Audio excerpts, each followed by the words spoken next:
Entre el senador por la Alianza Verde, Ariel Ávila, y el politólogo y profesor Jean Basset, pactamos hace días este podcast, cuando vinieron a hacer unos vaticinios sobre lo que iba a pasar en las elecciones del domingo 29, donde Colombia eligió a los nuevos alcaldes, concejales, miembros de las juntas administradores locales, los nuevos gobernadores y los nuevos diputados para los próximos 4 años.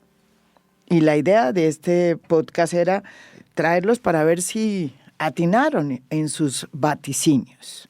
Y la verdad es que en un 90% le pegaron al palo. Pocas sorpresas hubo, desafortunadamente, porque también la política se hace a punta de sorpresas y de gallos tapados que surgen a último momento y que de alguna forma enarbolan alguna ilusión. Bienvenido, Ariel Ávila. María Jimena, muchísimas gracias por la invitación, le agradezco mucho y sí, creo que le pegamos casi a todo, diría que al 95%. Gracias, María Jimena, por la invitación. Un saludo a la audiencia y a Ariel.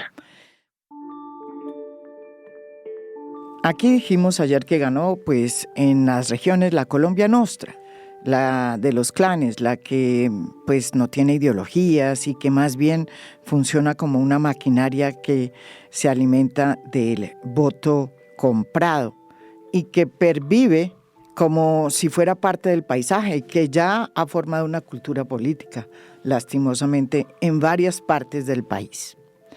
Ariel. María Jimena, yo creo que sobre eso sí se cumplió todo. Solo hubo como 3 palos, llamémoslo así, o 3 cosas que no estaban como en las cuentas. A ver. Perdió Werner Zambrano Nariño y la ganó el único departamento que ganó el pacto con Luis Alfonso Escobar. Córdoba, Chocó, lo perdió los Sánchez Montes de Oca y lo ganó una mujer que yo la ubicaría en la centroizquierda. Sí. Y pues eso, digámoslo así, es como un palo. Y lo que pasó en Cúcuta, donde lo pierde este señor Jácome, lo gana Acevedo, que es otro político tradicional, pero se esperaba las cuentas de Jácome. De resto, todo ocurrió lo mismo. Y yo creo que pasaron 2 cosas. Por un lado, pues los clanes estaban unidos, estas estructuras políticas estaban unidas en candidaturas hegemónicas.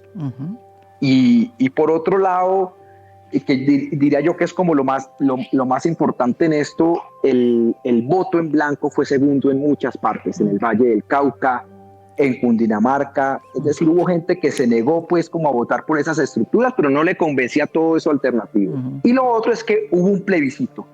Yo sí creo que en Bogotá hubo un plebiscito contra el presidente Petro por haberse metido en esta campaña con el tema del metro. Creo que en Medellín hubo un plebiscito contra Quintero. La salida de Quintero le quitó fue 4 puntos a Upegui. En Cali hubo un plebiscito contra Jorge Iván Ospina. En Manizales hubo un plebiscito contra Carlos Mario Marín. Es decir, en las ciudades sí hubo plebiscitos contra gobiernos alternativos. El caso, por ejemplo, de Cartagena es otro de los temas donde todo lo que hubiera dado perdió. Entonces yo lo que siento es que aquí los clanes ganaron, pero en las grandes ciudades hubo plebiscitos, o contra el gobierno nacional o contra gobiernos alternativos. Jan, antes de que des tu primera impresión sobre lo que sucedió, quisiera que incluyeras en tu respuesta lo que ocurrió con la Alianza Verde, un partido que, como ya dijimos hace 4 años, fue la colectividad que puso la cuota de ilusión. Irrumpió en las grandes ciudades con interesantísimos candidatos y con una propuesta nueva, independiente, que apelaba al voto de opinión. ¿Qué pasó hoy con la Alianza Verde?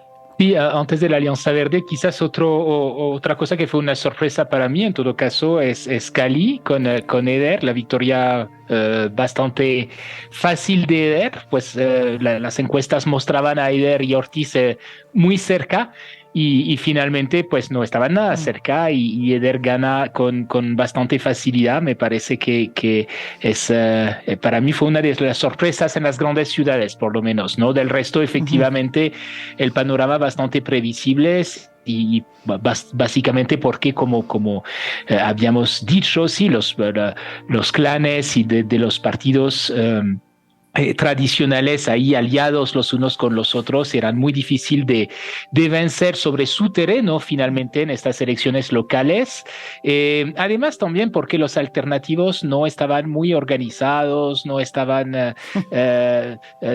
realmente jugando en equipo muchas veces, correcto. Y entonces ha sido muy difícil. Sobre la Alianza Verde, bueno, la Alianza Verde entonces pasa, habíamos dicho que progresa en muchas partes del país y además con un perfil un poco distinto de su perfil habitual, exacto. Digamos, en las grandes ciudades, con tratando de representar un voto alternativo y tratando de meterse un poco en el terreno de los tradicionales, pero de todos modos, entonces la Alianza Verde, a pesar de no tener candidato en Bogotá a la alcaldía, logra mantener su primer lugar en el consejo, aunque pierde 3 puestos, si no estoy mal, en el consejo, de todos modos, y estábamos diciendo antes de empezar el programa, entonces, con un cambio, digamos, de composición, de cierto modo, dentro del partido.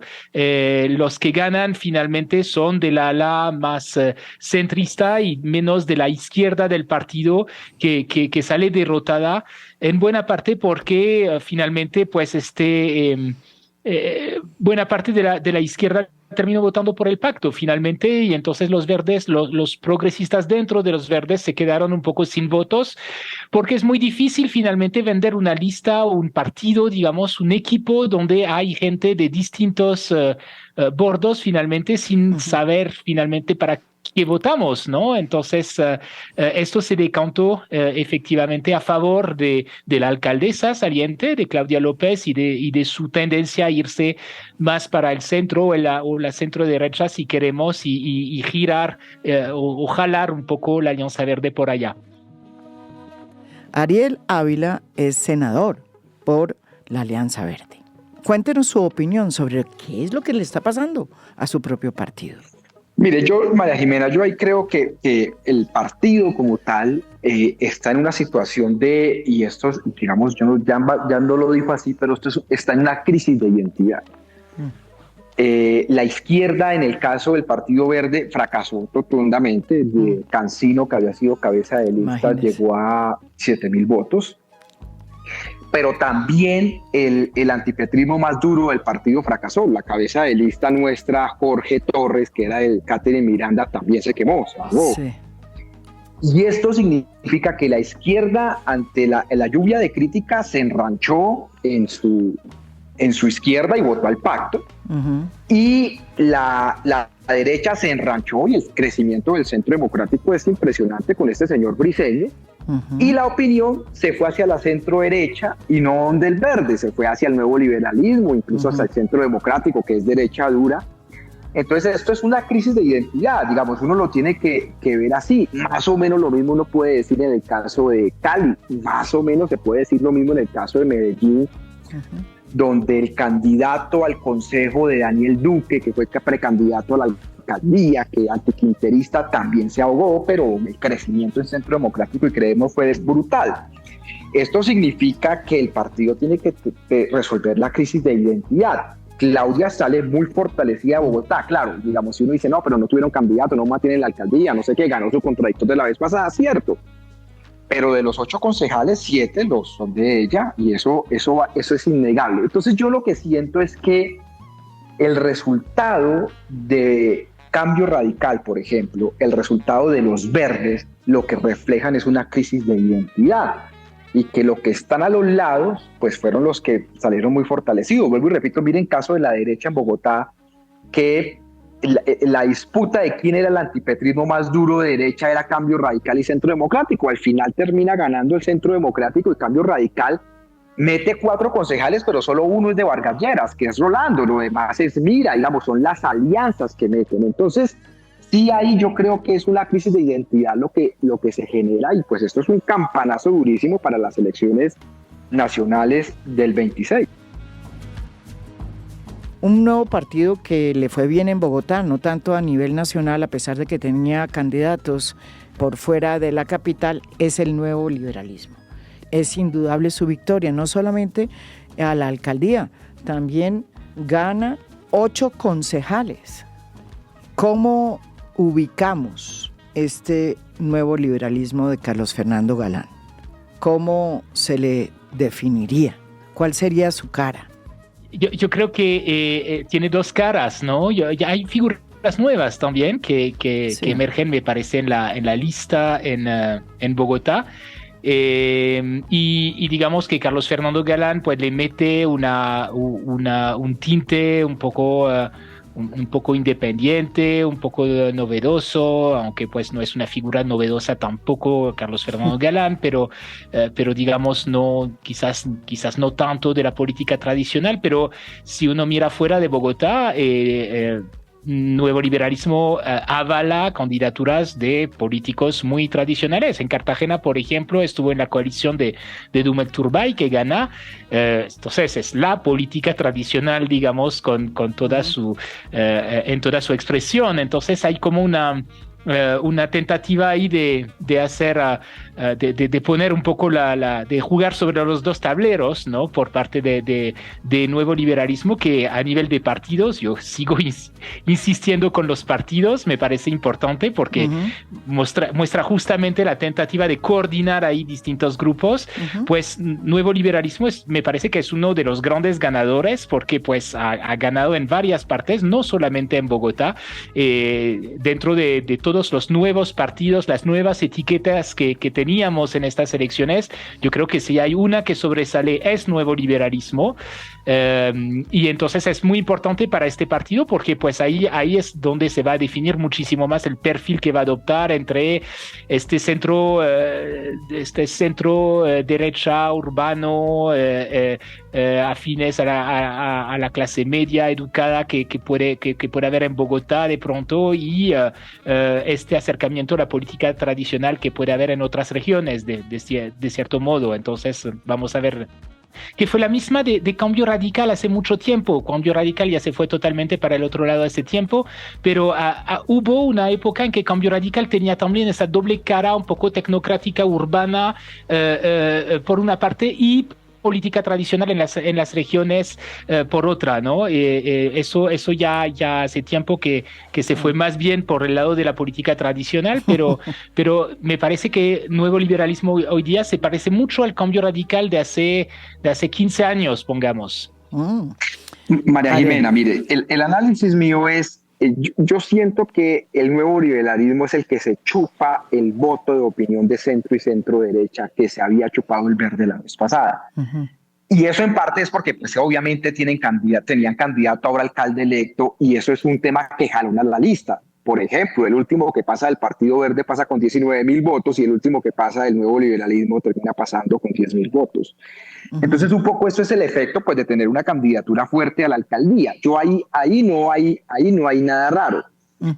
Lo otro es que el nuevo liberalismo tiene una apuesta nacional. En esta entrega de 35 personerías jurídicas, su apuesta es poder jugar duro en las presidenciales. No creo que con Juan Manuel Galán, porque se vería muy mal que un hermano a la presidencia y el otro a la alcaldía, pero van a intentar jugar, y es básicamente, como lo dice Jan, el caso, por ejemplo, de Dani Caicedo en Soacha, el caso de Dumek en Cartagena, o el caso, por ejemplo, de lo del Bello Antioquia, donde hicieron coalición con los Juárez Mira y el Partido Conservador, un poco en un intento de apuesta nacional, que es lo que ellos tienen y que seguramente van a jugar en el 26 con alguien. Entonces yo creo que ellos tenían un doble cálculo, era Bogotá, pero yo creo que también pensando mucho en lo del nivel nacional. Para mí sí es poco lo nuevo, es decir, más allá de... Habrá que ver las apuestas en el 2026 y, como lo dice Jan, saber el camino que cojan, si es el camino de Cambio Radical que se fue al otro lado, y que por más que Vargas Lleras le ha intentado dar un toque otra vez tecnocrático o centralista, no han podido. Y vamos a ver cómo va a jugar el nuevo liberalismo en el año 26. Yo creo que es ahí donde van a tener que tomar decisiones, porque lo cierto también de todo esto es que la cifra repartidora cayó en muchas zonas producto de la cantidad de partidos, mucha gente se quemó, y esto va a llevar a que en Congreso, si no hay coaliciones, pues la mortandad también va a ser muy grande de muchos partidos. Miremos lo que sucedió en Antioquia. Allá, detrás del triunfo innegable y ya vaticinado por todas las encuestas de Fico en Medellín, pues está también la vuelta del uribismo al poder Y la gran sorpresa fue la derrota de Luis Pérez, candidato a la gobernación de Antioquia, por el candidato de Álvaro Uribe, el candidato del Centro Democrático.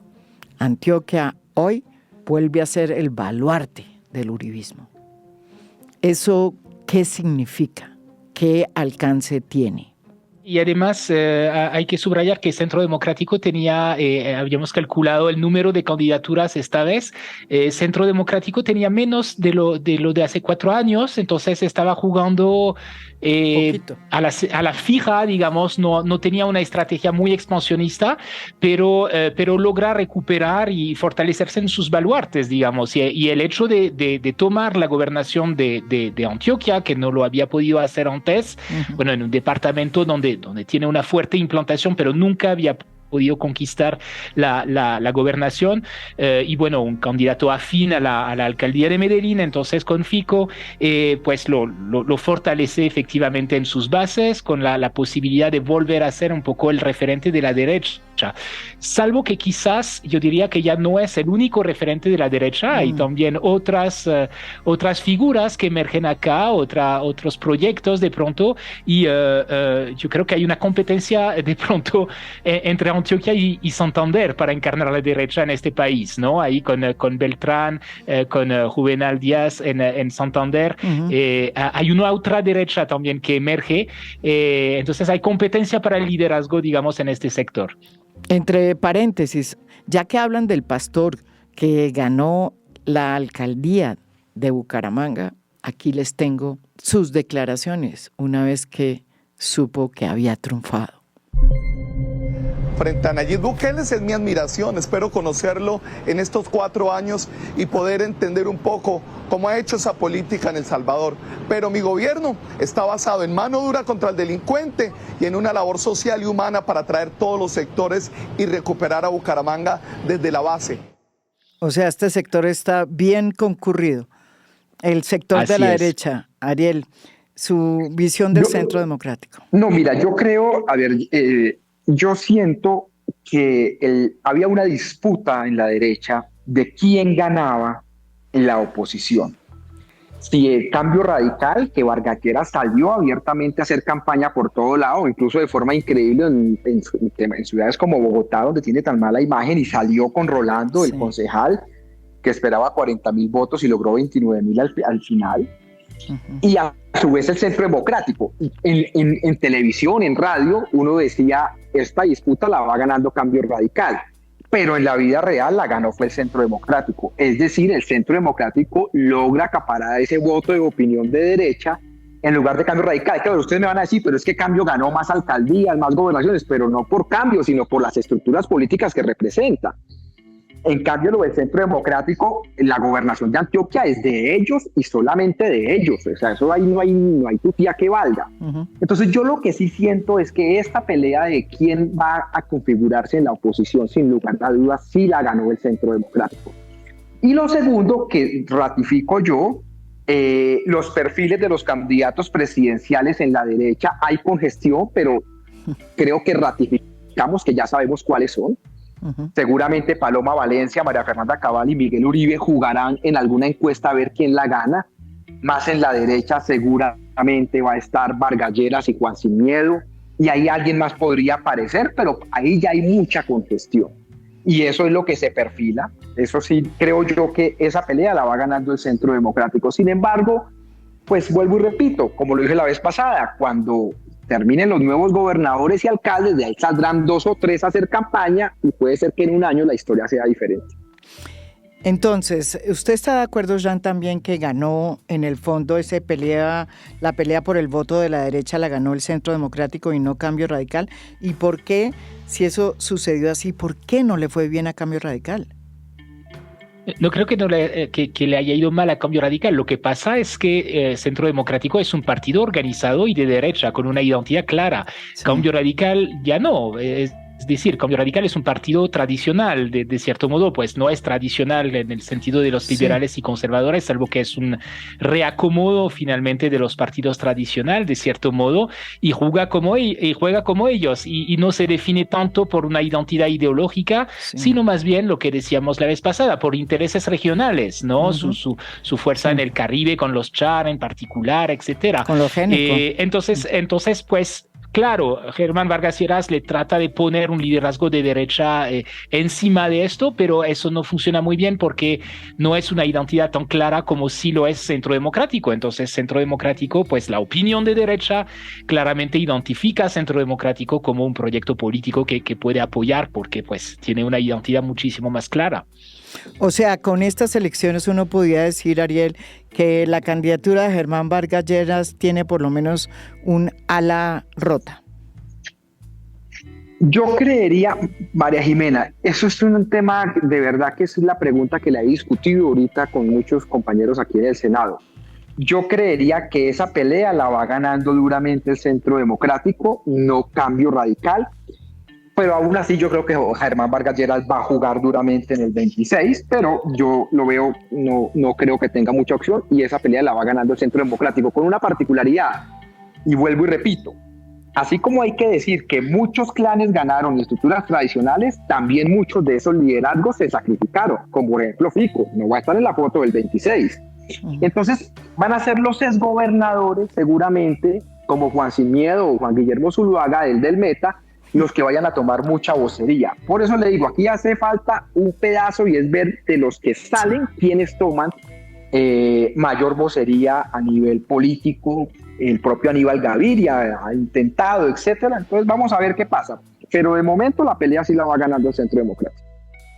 Pero saben, yo creo que realmente no hay competencia entre los dos. Yo creo que para mí son sectores distintos, ¿no? Es decir, Germán Vargas Lleras para mí es más, no es tanto un líder de la derecha ideológica, ¿no? Yo creo que él justamente puede ser un articulador de intereses regionales, pues lo ha intentado, ¿no? Con muy poco éxito. Habría que ver si lo logra esta vez o con otra estrategia, pero en su candidatura pasada, más que candidato de la derecha, que fue Duque en este momento, en 2018, él era el candidato, sí, que trataba ahí de articular los intereses regionales de los partidos tradicionales. Entonces es otra cosa, es una cosa un poco distinta y pues vamos a ver si esta vez de pronto lo intenta, pero yo no creo que salga tan herido en estas elecciones en este sentido, porque finalmente no creo que haya que verlo simplemente como una apuesta de la opinión de derecha. Yo creo que es más que esto, Germán Vargas Lleras. En todo caso, María Jimena, aquí en este caso no coincido con Jan por el siguiente, y es claro que hay una disputa entre esos dos partidos y es el voto de opinión de centro derecha y de derecha. Es decir, si bien, porque es claro, por ejemplo, en 2000, en la época terminando Santos Duque, todas las gobernaciones eran de Cambio Radical y al final sacó 1.200.000 votos y pasó Iván Duque sin tener mucho, eso es cierto, eso pasó por el voto de opinión que se fue hacia la derecha. Entonces yo sí creo que si bien a nivel de estructura es cierto, no es un perdedor Vargas Lleras, yo creo que de momento en ese voto de opinión más de derecha, centro derecha, el gran ganador es el Centro Democrático. Eso sí, creería yo que se puede hacer. Sí. Claro, falta un pedazo pues faltan 2 años y medio. Entonces como que uno dice, bueno, tranquilidad, en eso también estoy de acuerdo. En estas circunstancias uno se pregunta, bueno, si ya hay un tumulto de gente en la derecha, con candidatos que van desde Juan Guillermo Zuluaga, el exgobernador del Meta, Germán Vargas Lleras, María Fernanda Cabal y figuras como Paloma Valencia, uno se pregunta, bueno, y entonces, ¿cuál va a ser el candidato de la izquierda? No, pues queda Quintero muy golpeado, pero pues con esos resultados de Upegui, con su imagen tan costosa, no sé, pero lo va a intentar. Seguramente un hombre como Gustavo Bolívar, que lo va a intentar, y alguien del Congreso, una especie de María José Pizarro. Y en el centro seguramente saldrá Claudia López, saldrá Alejandro Gaviria, que ya todo el mundo lo confirma, así él públicamente diga que no, y saldrá alguien más cercano a la centroizquierda. Y esa es la foto de momento. Digamos, esto en un año puede cambiar, pero de momento esa es la foto. Aquí tuvimos a 2 voces muy importantes del pacto histórico, haciendo una mea culpa de lo que sucedió el domingo pasado, porque si bien es cierto que hubo unos avances en materia de elección de jales y de concejales e incluso de diputados, pues los avances fueron marginales, sobre todo para un proyecto de izquierda que lleva un año en el gobierno.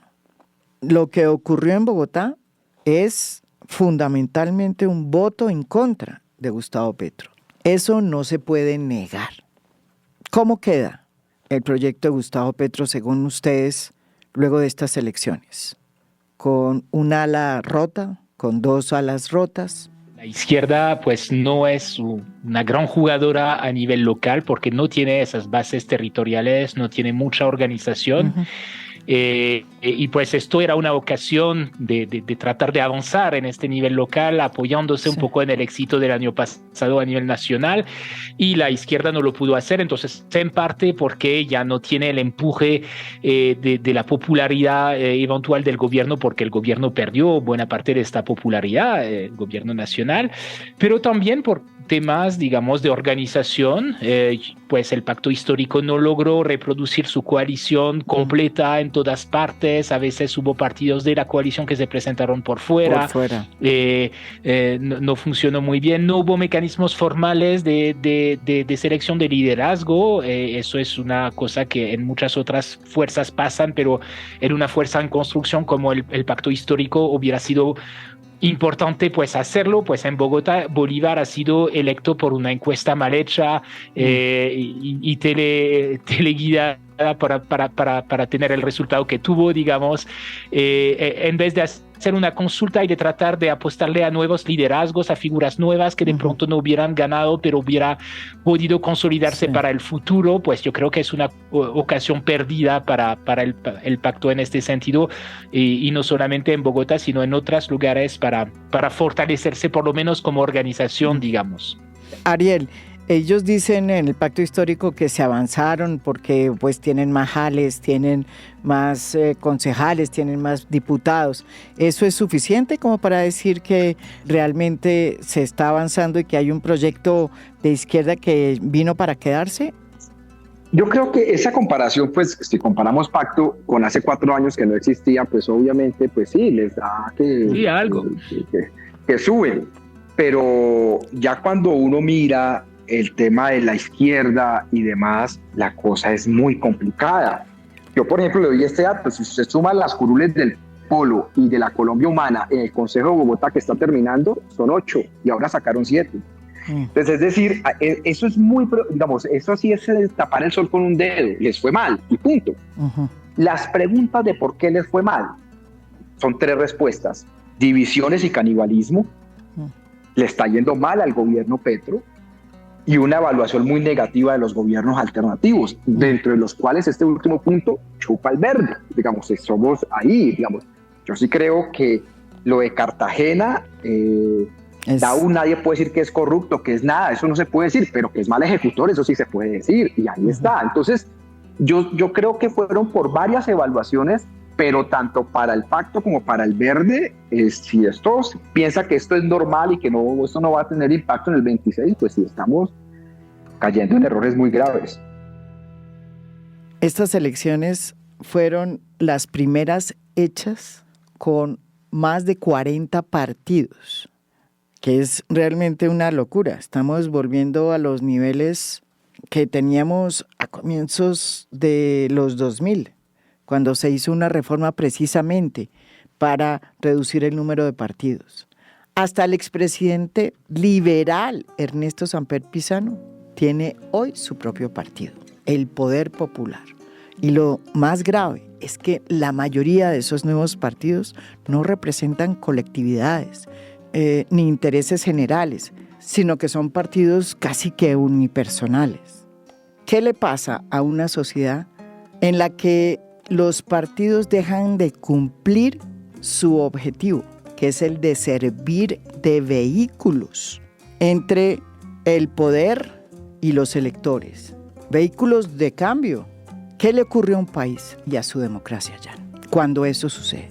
¿Por qué son importantes los partidos? Por dos cosas. Primero, por el vínculo entre los electores y los electos, pues esto está claro, por el vínculo de representación, pero también y quizás sobre todo por el vínculo de coordinación entre los políticos, ¿no? Que es fundamental, y es en esto que los partidos colombianos son muy, muy, muy débiles. Coordinar políticos colombianos es muy complicado. Todos los políticos colombianos quieren hacer lo que les da la gana sin responder a nadie y menos a sus colegas, digamos, ¿no? Los partidos sirven para esto. Y si hay 20, 30 partidos, como lo dijiste, María Jimena, el problema es que entonces cada uno tiene su partido y no hay ninguna coordinación. Entonces sí, se pueden hacer coaliciones, pero las coaliciones pues es una especie son papas en un bulto de papas, no hay ninguna coordinación finalmente, porque no hay reglas, porque estas coaliciones no están bien reglamentadas, no se sabe muy bien quién es responsable de qué, de la financiación, qué pasa si el candidato electo después está inhabilitado, quién pone el reemplazo, quién responde finalmente por este gobierno que elegimos en coalición, pues no se sabe, y eso es el grave problema que tenemos en este momento. Y yo, para cerrar, les agradezco a ustedes de nuevo esta cita que fue pactada en el podcast anterior, en donde se vaticinaron los resultados electorales. Hoy, después de estas elecciones, tenemos este análisis posterior y una reflexión final. Ese tema de las coaliciones y la creación de tantos partidos afectó también al pacto histórico. Una de las razones por las cuales no pudo hacer ninguna coalición es porque en el pacto histórico, que todavía no es un partido, hay 13 partidos. Así es. Además de una cantidad de movimientos. 13 partidos con ambiciones diferentes, es decir, Sí. Maíz, por ejemplo, tiene apuestas regionales en muchas zonas y por eso no le importa en las locales jugar como un pacto histórico, mientras que partidos de militancia como el Polo y tal les interesa, pero a Maíz no le interesa, por ejemplo. O en el caso propiamente nuestro, el centro, también lo mismo. Sí le importa jugar en la coalición nacional, pero ellos tienen apuestas locales y por tanto ya ahí no les importa jugar, prefieren jugar con otros sectores, así sea la derecha. Ahí los cálculos son diferentes.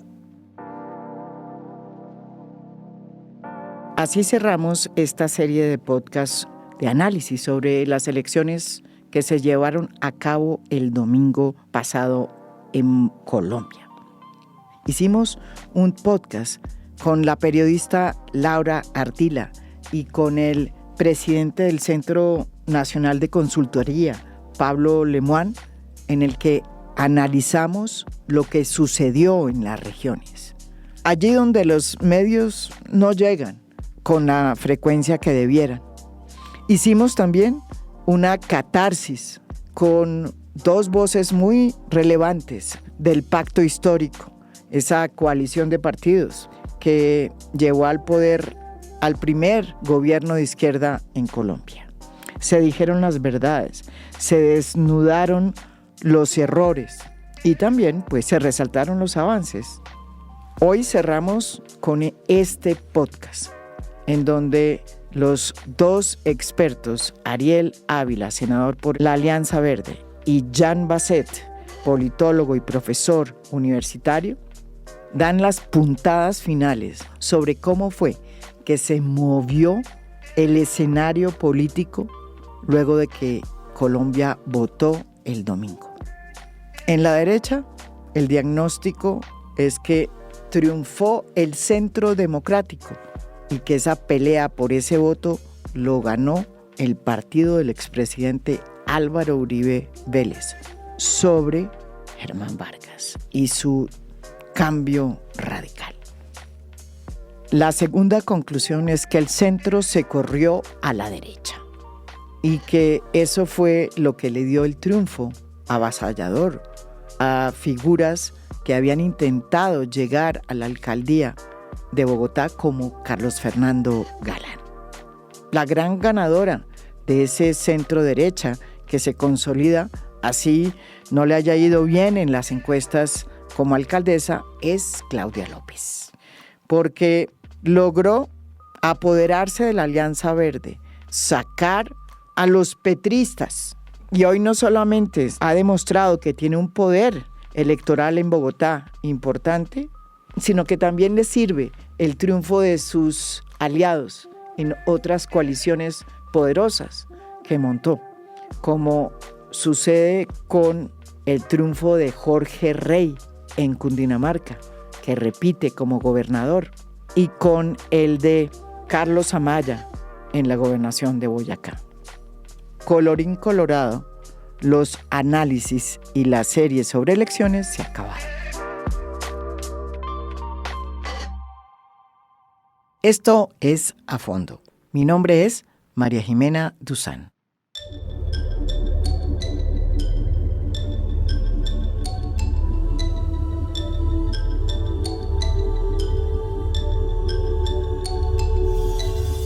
A Fondo es un podcast producido por Mafialand.